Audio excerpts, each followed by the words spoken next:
Que signifie absolument parfait? Absolument parfait signifie qu'en Dieu se trouve toute perfection, sans défaut, ni limite, c'est-à-dire qu'il est puissance, sagesse et bonté infinie. Absolument parfait signifie qu'en Dieu se trouve toute perfection. Les deux aveugles de Jéricho dont parle l'Évangile étaient malheureux parce qu'il leur manquait une qualité nécessaire, l'usage de la vue.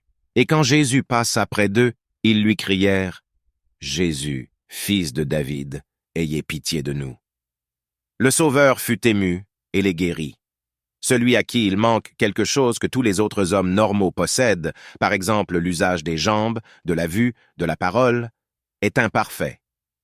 L'homme est imparfait seulement quand il lui manque des qualités propres à l'homme. En revanche, le manque d'une qualité qui n'est pas due à la nature humaine n'est pas une imperfection. Par exemple, le fait de ne pas posséder d'ailes. Les créatures peuvent être parfaites, mais pas absolument parfaites, parce qu'elles ne sont pas à même de posséder toutes les perfections, ni d'en posséder ne serait-ce qu'une au degré suprême. Seul Dieu est absolument parfait, parce que 1.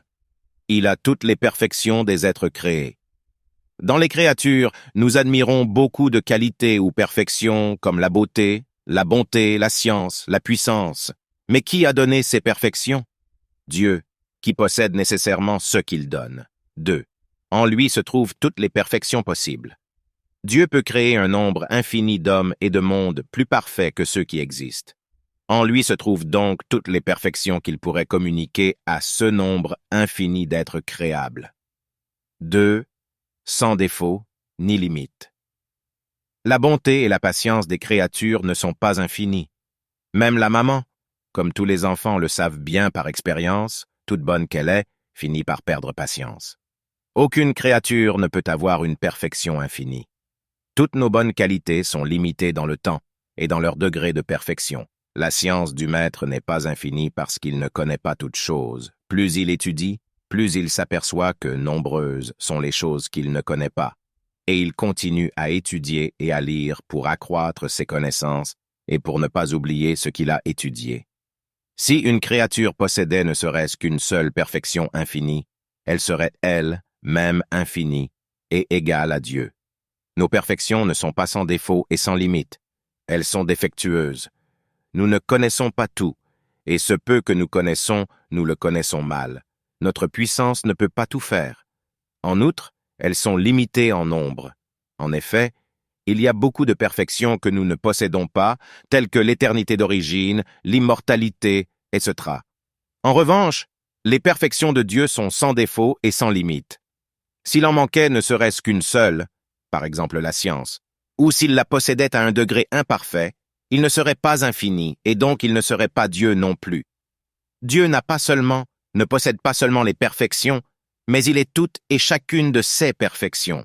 Il n'est pas seulement bon, sage, puissant, c'est-à-dire doué de bonté, de sagesse, de puissance, mais il est la bonté même, la sagesse même, la puissance même et chacune de ses perfections qui s'identifient avec lui. 3. C'est-à-dire qu'il est puissance, sagesse et bonté infinie.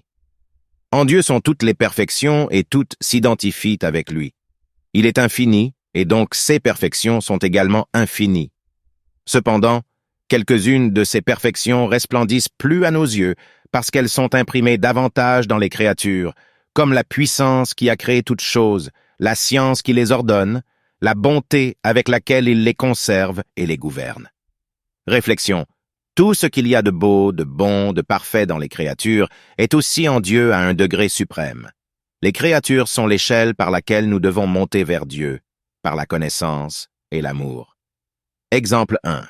Isaïe contempla dans une vision Dieu absolument parfait entouré des anges qui chantaient « Saint, Saint, Saint est le Seigneur, le Dieu des armées, toute la terre est remplie de sa gloire. » Exemple 2.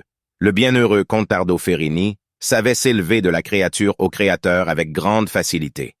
Pour lui, l'univers était le poème de Dieu, qui chante la toute-puissance, la sagesse et la bonté divine.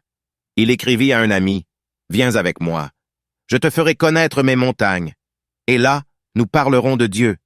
Comme c'est beau de s'approcher de Dieu sur une colline solitaire et de contempler dans la nature sauvage et rude son sourire éternellement jeune. » Même le mauvais temps l'élevait vers Dieu.